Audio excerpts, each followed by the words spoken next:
Akkuma viidiyoo irratti argitan kana jechuudha. Ashamaa akka jaalatamtootaa fi kabajamtoota hordoftoota koo nagaallee hin dagan nageenyi jaalalli araarri waaqayyo bakka lafa jirtanitti hunda keessanii bakka amantii keessaniitti nagaan isinii haa ta'u isiniin jecha waan baay'ee garaa nama nyaatu jechuudha.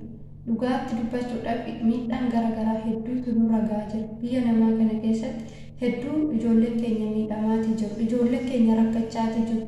Sababa maaliitiif ijoolleen keenya haala kanaan dararamu anaafuu gaaffiidha jechuudha.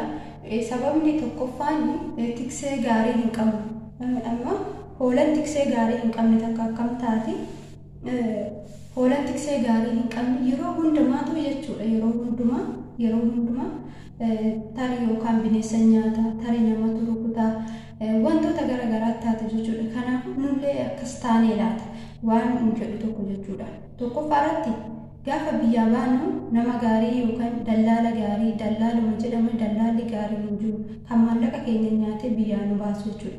Asittis gaafa dhufne biiroon keenya nu kunuunsan garuu kan namoota biroo warroota adii warroota akka Filiippiinii, Indoneeshiyaa kunniin biiroon isaanii baay'eetti isaan kunuunsaa isaaniif iddoo mijeessaa fi haalli isaan keessa jiran rakkisaa yoo ta'e dafeeti mana isaanii kan baasu jechuudha biiroon isaanii. Garuu keenya hoo maaliifidha kan akkana ta'e? Maaliifidha ijoolleen keenya rakkatu? Maaliif ijoolleen keenya dafa akkanatti rakkatanii mana namaa keessatti kinoo akkuma argaa jirtan jechuudha. Madaamtutu akkana godhee fuula ishee guggubee jedhan jechuudha. Fuula isaanii ishee akkanatti mucayyoo tana fakkaattu fuula ishee guggubdee maaliif akka ta'e garuu hin beeknu jechuudha. Egaa osoo nama gaarii qabaatee osoo namni maallaqaaf jedhee jiraachuu baatee maallaqaaf jedhee nama gurgurachuu baatee akka namaatti osoo jiraanne nus kabajaa qabna waan jedhu wayiiti jechuudha kan natti dhaga'amaa jiru. Maaliif dhugaatti baay'ee ulfaata wanni dubbatan wanni jedhan nama harkaa bada jechuudha.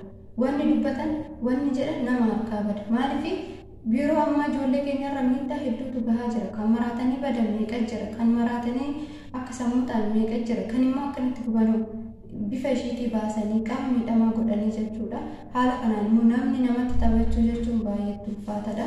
Egaa wanti isiniin jechuu barbaadu asumarraan warroonni birmachuu fi dandeessan mucayyoo tana birmattanii achi baasuu hin dandeessu. Warroonni immoo birmachuu fi hin dandeenye haala kanaan sagalee ta'aa fi sheer godhaatu uummata biraan gahaatu wal biraan gahaatu mucayyoo kana baraara qaama ishee kanas deebisaa akka isheen fayyadu taasisaa adaraa. Nuti silaa gaafa nama gargaaru gaafa gargaarsaaf walitti qabamu malee nuti gaafa ofii keenya namni nu gargaaru hin jiru jechuudha. Akkanatti gubannee hojjennee finneetu gaafa maallaqa keenya argatan qofaadha namni kan nu jaalatu. Gaafa immoo nuti rakkanne namni garagaree nu laalu iyyuu hin jiru jechuudha. Egaa mucayyoon tun baay'eetti nama gaddisiistee gaashiin hojjettee mana namaa hojjettee biyya namaa keessa maatii ishii jijjiiruuf ofii ishiitiif of jijjiiruuf jireenya fooyyessuuf namni kamiyyuu kan biyyaa bahu. Egaa jireenya fooyyessa jettee akkanatti bifa ishii qaama ishii dhabdee hojii akkamitti hojjetti? Maaliif hojjetti? Akkamitti? Dhugaatti nama gaddisiisa jechuudha. Dhugaatti nama gaddisiisa. Ani waan hin jedhu hin qabu. Biyya ormaa dhufuun baay'ee nama gaddisiisa. Nuti maal wajjin akka jiraachaa jirruyyuu amma natti dhaga'ama maal wajjiniin akka jiraachaa jirru eenyu wajjin jiraachaa jirra nuni bineensa wajjin moo nama wajjin jiraachaa jira namni hagalma kan hunda garaa jabaata madaamtootaa yoo hin ta'in ofirraa galchuudha malee yookaan immoo wanta ishiidhaaf hin taane tokko ofirraa gaggeessuudha. Yoo ofirraa gaggeessite gaariidha. Namni akkamitti nyaata waliin dhaba jechuudha. Isaan homaa isaaniitii miti jechuudha. Nuufi isaan homaa isaaniitti garuu immoo keenyatu nu miidhaa jira. Osoo isheen isaa tiksee gaarii qabaatte yookaan immoo biiroo gaarii tokko qabaatte itti gaafatamti madaamtuun akkana godhuu isheetti jechuudha. Maaliif namni tokko immoo gaafa nama miidhe maaliif akka nama kana miidhe gaafatamuun isaa dirqama jechuudha. Kanaafuu nuti tiksee gaarii hin qabnu bakka kamittuu jechuudha. Biiroo keenyas haa ta'u biyya keessattis haa ta'u bakki kamittiin iyyuu akkuma baaraan dur jedha sun duraan garbummaa biyya keenya keessaa gurguramanii deeman har'allee hin jira waan jedhamu wayitii jechuudha kan natti dhufee jechuudha sammuu koo keessatti jechuun dhugaatti hedduu nama gaddisiisa dubbachuudhaaf illee kan nama ulfaatu jechuudha. Haala kanaan qaama ofii guutuu biyyaa bahanii fuula ofii bareedaadhaan biyyaa bahanii haala kanaan gubattee gaafa ishiin galtu warri hoo maal jedha ofii ishiitiif hoo lapheen ishii maal jedha dhugaatti dubbachuuf hedduu kan nama gaddisiisudha. Egaa warreen birmachuu fi dandeessan laayikii ishee godhuudha.